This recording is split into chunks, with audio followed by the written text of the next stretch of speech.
প্রিয় শিক্ষার্থীবৃন্দ, এখন আমরা সপ্তম শ্রেণীর শিল্প ও সংস্কৃতির ষান্মাসিক মূল্যায়ন 2024 প্রস্তুতি সম্পর্কিত নমুনা প্রশ্নের কিছু উত্তর দেখব, যেগুলো নমুনা প্রশ্ন এবং উত্তর।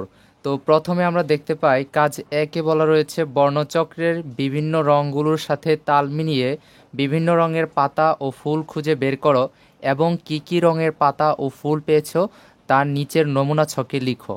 নমুনা ছকটিতে তোমরা দেখতে পাচ্ছ যেটিতে বলেছে প্রথমে কি কি রঙের পাতা পেয়েছো তোমরা হাতের ডান পাশের বক্সে লিখবা। দ্বিতীয়ত বলেছে কি কি রঙের ফুল পেয়েছো, এটিও কিন্তু হাতের ডান পাশের বক্সে লিখবা। তো নমুনা উত্তরটি কীরকম হতে পারে আমি দেখিয়ে দিচ্ছি। নমুনা উত্তরটি হতে পারে বর্ণচক্রের সাথে তাল মিলিয়ে বিভিন্ন রঙের পাতা ও ফুল খুঁজে বের করা যেতে পারে। নিচে আমি বিভিন্ন রঙের পাতা ও ফুলের উদাহরণ দিয়ে একটি ছক তৈরি করেছি।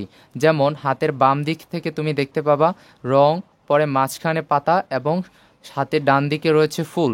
তো আমাদের রঙগুলো হচ্ছে লাল, পাতার রং হবে হচ্ছে লাল শাকের পাতা, আর ফুল হবে গোলাপ, চন্দ্রমল্লিকা, কমলা, কমলা রঙের গাঁদা পাতা, তারপর হচ্ছে ফুল গাঁদা, কেনা লিলি।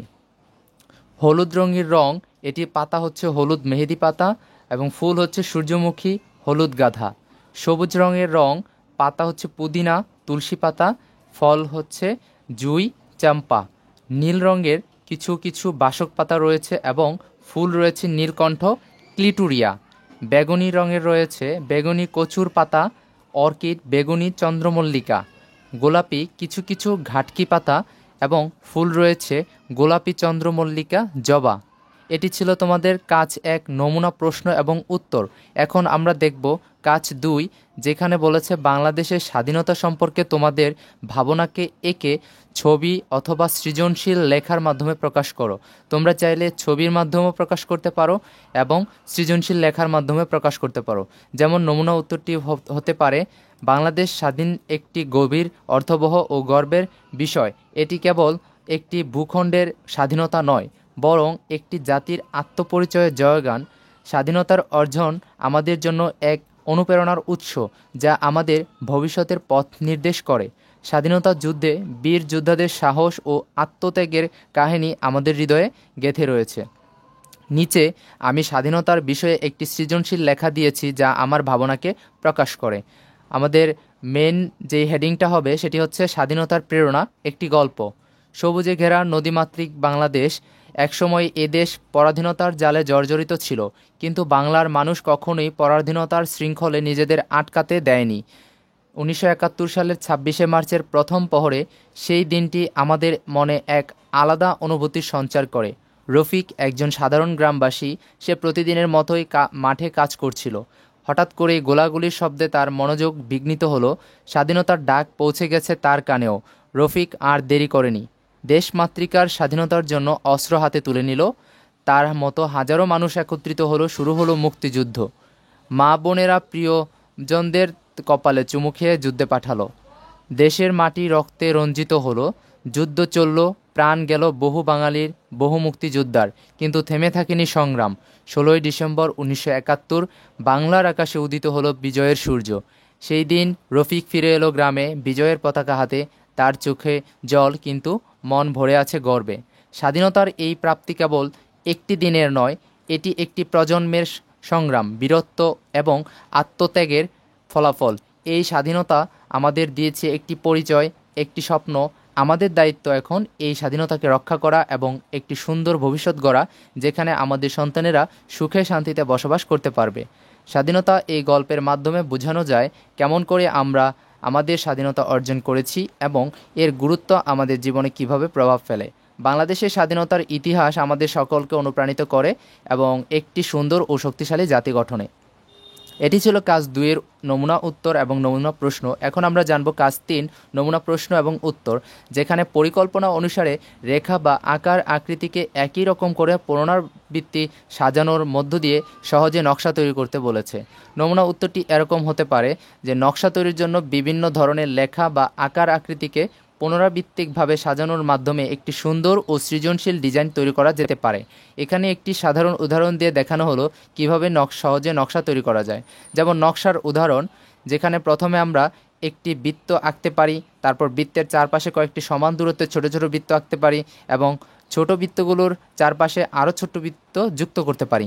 তারপর একইভাবে পুনরাবৃত্তিকভাবে একই আকারগুলো সাজিয়ে সুন্দর নকশা তৈরি করা যায়। নিচে একটি ধাপে ধাপে নকশা তৈরি করার প্রক্রিয়া দেওয়া হলো। প্রথমে যদি আমরা একটি বৃত্ত আঁকি, ওই বৃত্তের নিচে আরও একটি বৃত্ত আঁকতে হবে।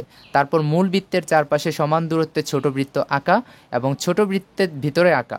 এরপর রয়েছে ছোট বৃত্তগুলোর চারপাশে আরও ছোট বৃত্ত আঁকা, এরপর আরও ছোট বৃত্ত আঁকা। এই প্রক্রিয়াটি অব্যাহত রেখে আরও জটিল নকশা তৈরি করা যেতে পারে। তুমি একই রকম রেখা বা আকার ব্যবহার করে বিভিন্ন ধরনের প্যাটার্ন তৈরি করতে পারো। আশা করছি এই উদাহরণটি তোমাকে একটি ধারণা দিয়েছে কিভাবে সহজে পুনরাবৃত্তিকভাবে নকশা তৈরি করা যায়। এখন আমরা কাজ নাম্বার 4 নমুনা প্রশ্ন দেখব এবং উত্তর দেখব। সেই সাথেই শিল্পাচার্য জয়নুল আবেদিনের শিল্পকর্ম সম্পর্কে যা যা জানো তা লিখো। নমুনা উত্তরটি এরকম হতে পারে: শিল্পাচার্য জয়নুল আবেদিন বাংলাদেশের আধুনিক চিত্রকলার অন্যতম পথিকৃত ও প্রবাদপ্রতিম শিল্পী। তার শিল্পকর্ম বাংলাদেশের স্বাধীনতা আন্দোলন, সামাজিক ও সাংস্কৃতিক জীবনে প্রতিচ্ছবি হয়ে উঠেছে। তিনি নিজের শিল্পকর্মের মাধ্যমে সমাজের নিপীড়িত মানুষের দুঃখ, কষ্ট ও সংগ্রামের কাহিনী ফুটিয়ে তুলেছেন। নিচে তার শিল্পকর্ম সম্পর্কে বিস্তারিত আলোচনা করা হলো। জীবন ও কর্ম: জয়নুল আবেদিন 1914 সালের 29 ডিসেম্বর কিশোরগঞ্জ জেলার কেন্দুয়া গ্রামে জন্মগ্রহণ করেন। তিনি কলকাতা আর্ট স্কুলে পড়াশোনা করেন এবং সেখান থেকে 1938 সালে স্নাতক ডিগ্রি লাভ করেন।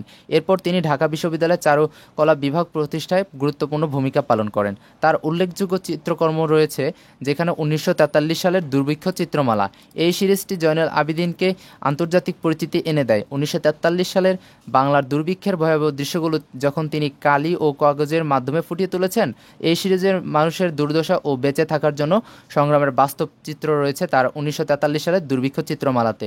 এবার তার উল্লেখযোগ্য আরও একটি চিত্রকর্ম হচ্ছে নবান্ন। এই চিত্রকর্মে বাংলার গ্রামীণ জীবনের নবান্ন উৎসবের দৃশ্য ফুটিয়ে তোলা হয়েছে। কৃষকদের মাঠে কাজ করা, ধান কাটা এবং উৎসবের আনন্দঘন মুহূর্তগুলো চমৎকারভাবে চিত্রায়িত করা হয়েছে এই নবান্ন চিত্রটিতে। মানুষ, মাটি ও মানুষ, এইখানে জয়নুল আবেদিনের এই চিত্রকর্ম সিরিজে গ্রামীণ জীবনের দৈনন্দিন কর্মকাণ্ড ও প্রকৃতির সাথে মানুষের সংযোগ সুন্দরতমভাবে প্রকাশিত হয়েছে। এরপর তারও আরও একটি কর্ম হচ্ছে সংগ্রাম, যেখানে মুক্তিযুদ্ধের সময় বাংলার মানুষের সংগ্রামের চিত্র তুলে ধরা হয়েছিল।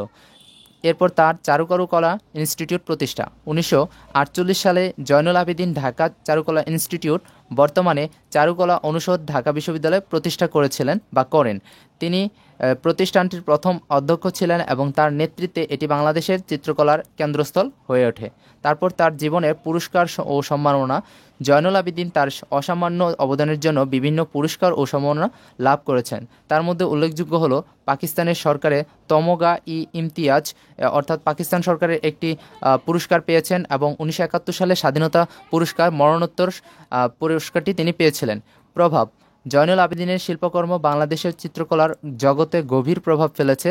তার শিল্পকর্মে বাস্তবতা, মানবতা ও সামাজিক দায়বদ্ধতা ফুটে উঠেছে, যা পরবর্তীতে অনেক শিল্পীর অনুপ্রেরণার উৎস হয়েছে। তার শিল্পকর্ম শুধু নান্দনিকই মানে নয়, একটি সমাজের দুঃখ, কষ্ট ও সংগ্রামের দলিল হিসেবেও কাজ করে। জয়নুল আবেদিন একজন জাতির বিবেক হিসেবে কাজ করেছেন এবং তার শিল্পকর্মের মাধ্যমে আমরা আমাদের ইতিহাস ও সংস্কৃতির সংগ্রামের কাহিনীকে জীবন্ত করে তুলেছেন।